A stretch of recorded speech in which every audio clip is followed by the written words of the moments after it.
अल्हम्दुलिल्लाहि वहदा वस्सलातु वस्सलामु अला मन ला नबिय्य बाद अम्मा बाद।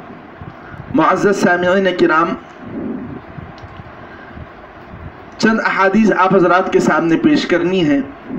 ये अहादीस भी माँ बाप के हुकूक़ से मुताल्लिक़ हैं।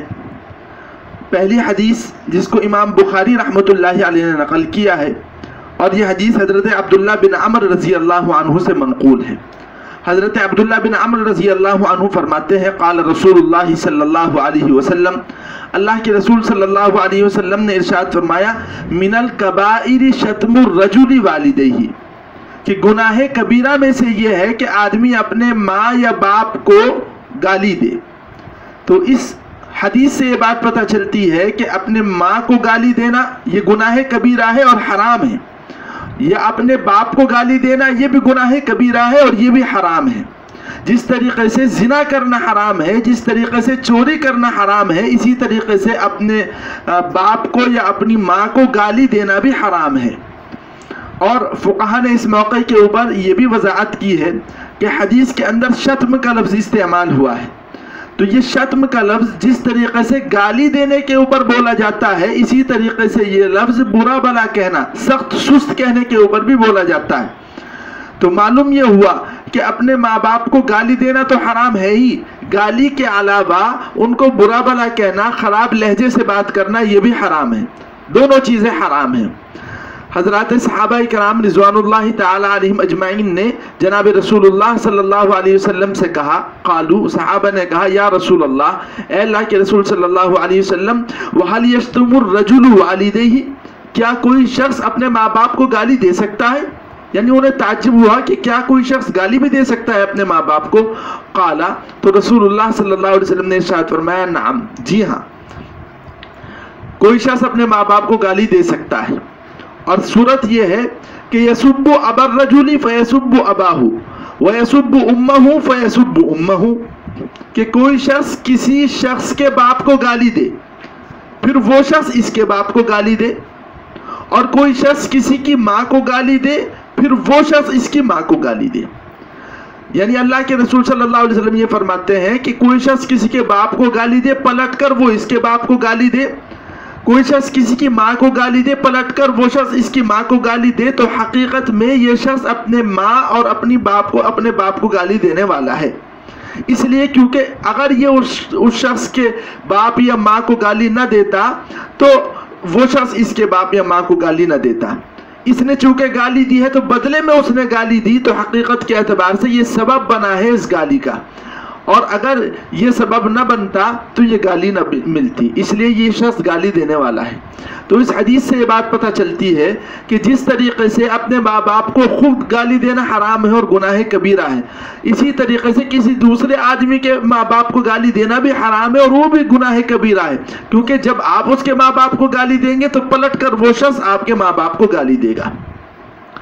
एक दूसरी हदीस जो मैं आपको सुनाना चाहता हूँ, यह हदीस हज़रत अब्दुल्लाह इब्न उमर रज़ी अल्लाहु अन्हु से मनक़ूल है और इमाम मुस्लिम रहमतुल्लाहि अलैहि ने इस हदीस को नकल किया है, सही दर्जे की रिवायत है। हज़रत अब्दुल्लाह इब्न उमर रज़ी अल्लाहु अन्हु फरमाते हैं, क़ाल रसूलुल्लाह सल्लल्लाहु अलैहि वसल्लम, अल्लाह के रसूल सल्लल्लाहु अलैहि वसल्लम ने इरशाद फरमाया, इन्ना मिन अबर्रिल बिर्रि सिलतुर रजुली अहला वुद्दि अबीही बाद अन युवल्लिया, कि बड़ी नेकियों में से ये है कि आदमी अपने बाप के ताल्लुक़ वालों से अच्छाई का मामला करे बाप के चले जाने के बाद।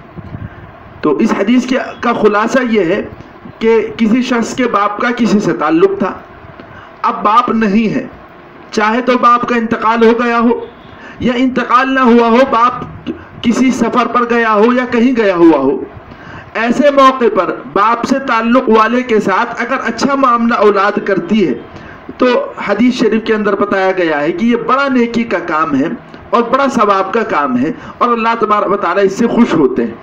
तो इसका भी एहतमाम होना चाहिए। अगर हम अपनी सोसाइटी के ऊपर नज़र डालें तो हम देखेंगे कि औलाद का रवैया ये है कि वो माँ बाप के मुताल्लिक़ीन से ताल्लुक़ नहीं रखते। ये बात गलत है, ऐसा नहीं है। अपने माँ बाप के मुताल्लिक़ीन से ताल्लुक़ रखना ये एक सवाब का काम है और हदीस शरीफ के अंदर इसको पसंदीदा अमल करार दिया गया है, तो इसका भी ख़ास तौर पर एहतमाम करना चाहिए। ایک اور حدیث جو میں آپ کو سنانا چاہتا ہوں، یہ حدیث بہت زیادہ اہم ہے، اور اس حدیث کے اندر فراخی رزق کا سبب اللہ تعالیٰ نے بیان کیا ہے۔ حضرت انس رضی اللہ عنہ سے یہ روایت منقول ہے، اور اس روایت کو امام بخاری رحمۃ اللہ علیہ نے نقل کیا ہے۔ عن انس، حضرت انس رضی اللہ عنہ سے روایت ہے، قال فرماتے ہیں، قال رسول اللہ صلی اللہ علیہ وسلم، اللہ کے رسول صلی اللہ علیہ وسلم نے ارشاد فرمایا، من احب ان یبسط له فی رزقه وینسأ له فی اثره فلیصل رحمہ۔ اللہ کے رسول صلی اللہ علیہ وسلم نے ارشاد فرمایا، جو شخص یہ پسند کرتا ہے کہ اس کے رزق میں کشادگی کر دی جائے اور اس کی عمر میں اضافہ کر دیا جائے، تو وہ اپنے رشتے کو جوڑے۔ یعنی مطلب یہ ہے کہ اگر کوئی آدمی یہ چاہتا ہے کہ عمر میں اضافہ ہو جائے، رزق میں فراوانی ہو، تو رشتہ داروں کے ساتھ اچھا معاملہ کرے۔ اس رشتہ داروں کے اندر ماں باپ بھی داخل ہے، رشتہ داروں کے اندر بھائی بہن بھی داخل ہے، رشتہ داروں کے اندر جو ہے وہ بیوی کے رشتہ دار بھی داخل ہے، اور چچا بھی داخل ہے، چچا کی اولاد بھی داخل ہے۔ گویا جتنے رشتہ دار ہیں تمام کے ساتھ اگر حسن سلوک کا معاملہ کیا جائے گا تو رزق میں بھی فراوانی ہوگی اور عمر میں بھی برکت ہوگی۔ آج کل لوگ کثرت سے فون کرتے ہیں اور کہتے ہیں فراوانی رزق کا تعویذ دے دیا جائے۔